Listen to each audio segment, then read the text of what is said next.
Hello everyone, Ryan here with Product Impressions. Holidays are coming up, so a common gift that a lot of people like to give or receive is a tablet. And today we're going to be taking a look at the Samsung Tab A. This is the 10.1-inch screen device released in 2019. It's probably going to be on sale in a lot of places, Best Buy, Costco, what have you. We're going to pop this open, take a look, and see if it's really worth the price. Alright, here we have the Samsung Galaxy Tab A. We're going to take a quick look around the box. Galaxy Tab A. And let's see, we got some specs on here. 10.1-inch screen, 128 gigabytes. I believe this comes in two different versions, 64 gig storage and 128 gig. I've opted for the 128 because the smaller one only has 2 gigs of RAM, and I believe this is supposed to have 3. So that should be a little bit more useful, a little bit smoother use. And a charger. We'll pop this open, see how it is in the box. I did not go ahead and cut these before them like I usually do, but there we go.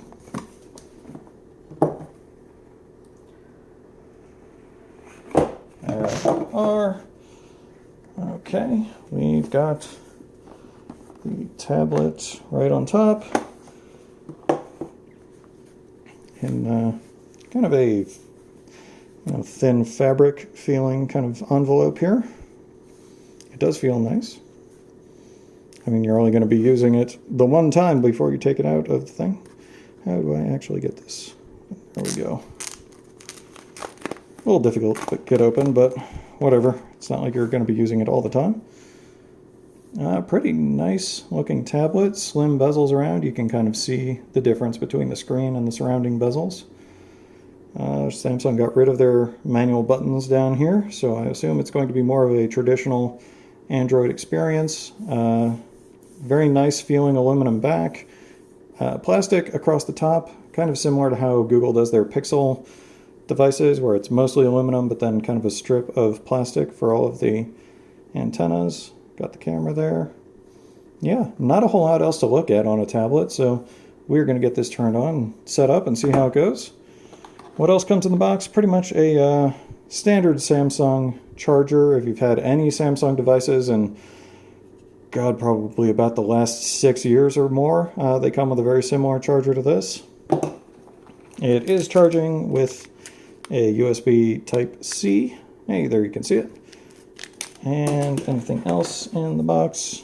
Looks like you've got a little SIM tool. There are versions of this that have SIM trays, and others that don't. Let's take a look. Charger, speakers, buttons. Oh, yep, it looks like there's the little hole for the tray. I'm assuming that both a SIM card if you use one and the memory card. This should have expandable memory, I think up to a full, whatever's next up from a gigabyte, terabyte. I believe it is expandable up to, if it's not 512 gigs, might be a full terabyte. I'm assuming it's other, standard paperwork in here about setting up a tablet. And that appears to be it. So we are going to get this set up and see how it works.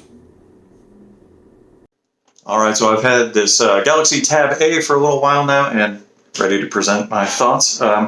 One thing that I have noticed is that with the 10.1-inch screen and a very smooth back and front, it's a aluminum back, I believe, and the glass front, it is pretty slick. So if you aren't gripping it really well, it can shift. Hopefully you don't drop it. Thankfully, I have not done that, as this is actually my girlfriend's tablet as we bought it. So this is a mid-range tablet.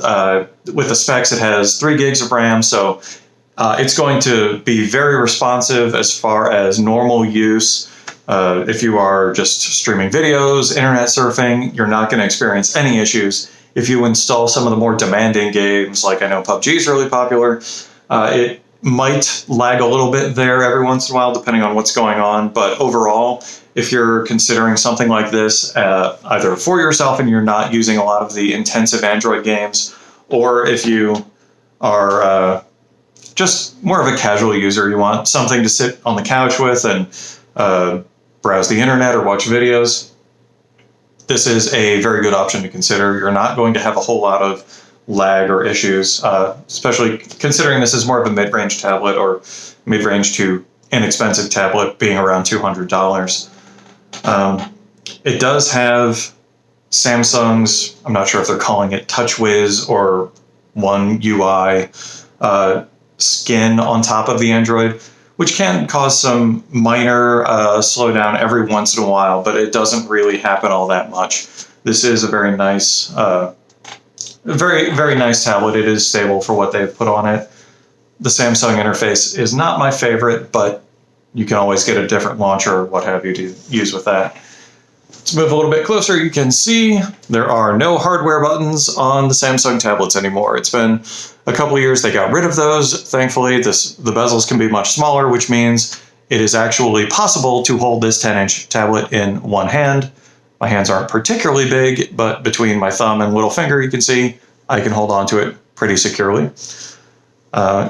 Swiping up and down, yeah, no problems there. There is a camera up at the top there, so if you want to use it for video calls, things like that, you can go ahead and do that. Otherwise, you have a microphone for noise canceling up top, along with the plug for headphones, microphones, what have you, around the side, power, volume up and down, and a slot for the memory card, which I believe it'll take up to 512 gigs, so you will not have any issues with memory or storage on this. Yeah, all in all, I would say that this is a very nice tablet. There aren't a lot of options as far as Android tablets are concerned, so $200, very usable. I would say it's worth it if you're looking for a tablet to use. So if you've got any questions, leave them in the comments down below. I'll do my best to answer. Otherwise, hopefully this has been helpful. Like, share, subscribe, and have good holidays, everybody.